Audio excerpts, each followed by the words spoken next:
आकाश गभीर मुखरे लिहई कठोर जिह्वारे कालर प्राय दंतमान ग्रासिब जेह्ने त्रिभुवन अत्यंत शरीर विस्तारी धामई जेह्ने महागिरी पादे अवनी कंपाइला इंद्रर निकटे मिलिला इंद्र को गजेन्द्र सहित गिलिला वृत्र महादैत्य स्वभावे गिलिला असुर गज को जेह्ने सर्पवर देखी इंद्र को गिलिबार ब्रह्मादि जेते सुर नर सकले कले हाहाकार इंद्र को गिलिला असुर असुर उदर रे थाई नाश नहिला सुर साई महापुरुष ध्यान करी जोग मार्ग को से आवरी पेट चिरिले वज्रे तार गर्भरु होइले बाहर आपणा बळे देव बर वज्रे छेदिले तार शिर वज्र ही अति बेगे गला कंधरु मस्तक काटिला संपूर्ण संवत्सर काले शिरता पड़िला कतळे आकाशे दुंदुभि तक्षणे शबद कले देव गणे सिद्ध गंधर्व ऋषि गणे आनंदे हरषित मने वृत्र शत्रुकु स्तुति कले हरसे पुष्प बरसिले वृत्रर तहु ज्योति रूप बाहर होइला हे नूप सकले देखुथिले रही सालक्य पाइला से तही बोलई दास जगन्नाथ इंद्र वृत्र युद्ध वृत्तांत इति श्रीमद्भागवते महापुराणे पारमहंस्यां संहितायां षष्ठ स्कंधे वृत्रवधो नाम 12 अध्याय।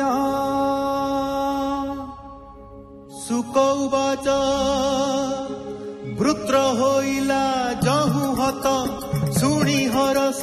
त्रिजगत जेते ए दिग पाळ गण निश्चिंत होइले तक्षण इंद्रर बिनु जेते जन हरस होइले राजन अमर देव ऋषि गण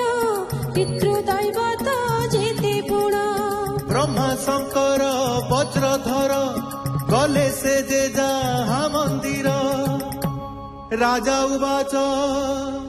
भोमुनि हुओ सावधान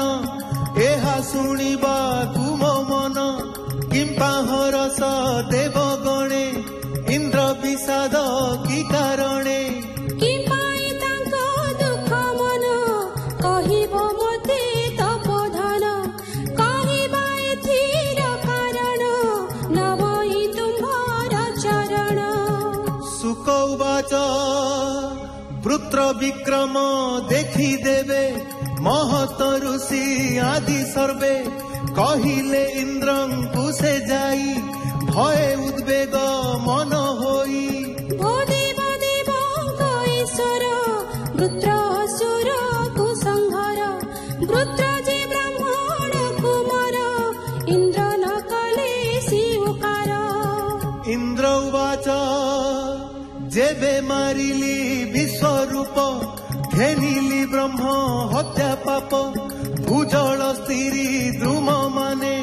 पाप घेनिले विद्यमाने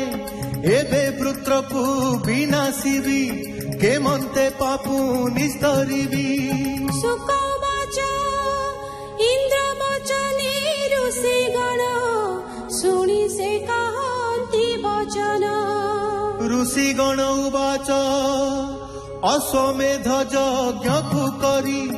ए पाप नाशी भूत हरि महापुरुष आत्मा पर अखिल जगत ईश्वर जे देव प्रभु नारायण यज्ञ रे कराई प्रसन्न वृत्रर मधु देव वर अवहेला रे हे गोपार ब्राह्मण गुरु पिता माता जे जन आचार्य रहंता स्वान को खाई अबाजेहु सुण कहिबा महाबाहु जे बाबुसणी पति होई सुरापान जे भाकरई गोविंद नाम जे हो धरे ए सर्व पापु से हो तरे महायज्ञ को करी तुही जपिबु प्रभु भावग्राही तांको प्रसन्ने देव वर दूरित के दे गमतर शुक उवाच शुणिण शत्रु माइले मघवान तक्षणे ब्रह्म हत्या गला इंद्रदेवंकु आश्रय कला ताहांकु देखि दुख पाई देवेन्द्र गला तो पलाई चंडाली रूपकु धइला इंद्रर पछे गोड़ाइला वृद्धा रूपकु धरि से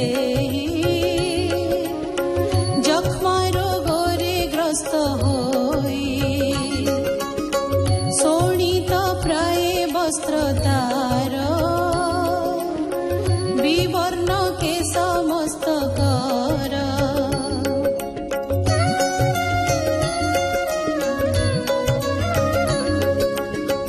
रह रह बोली डाकई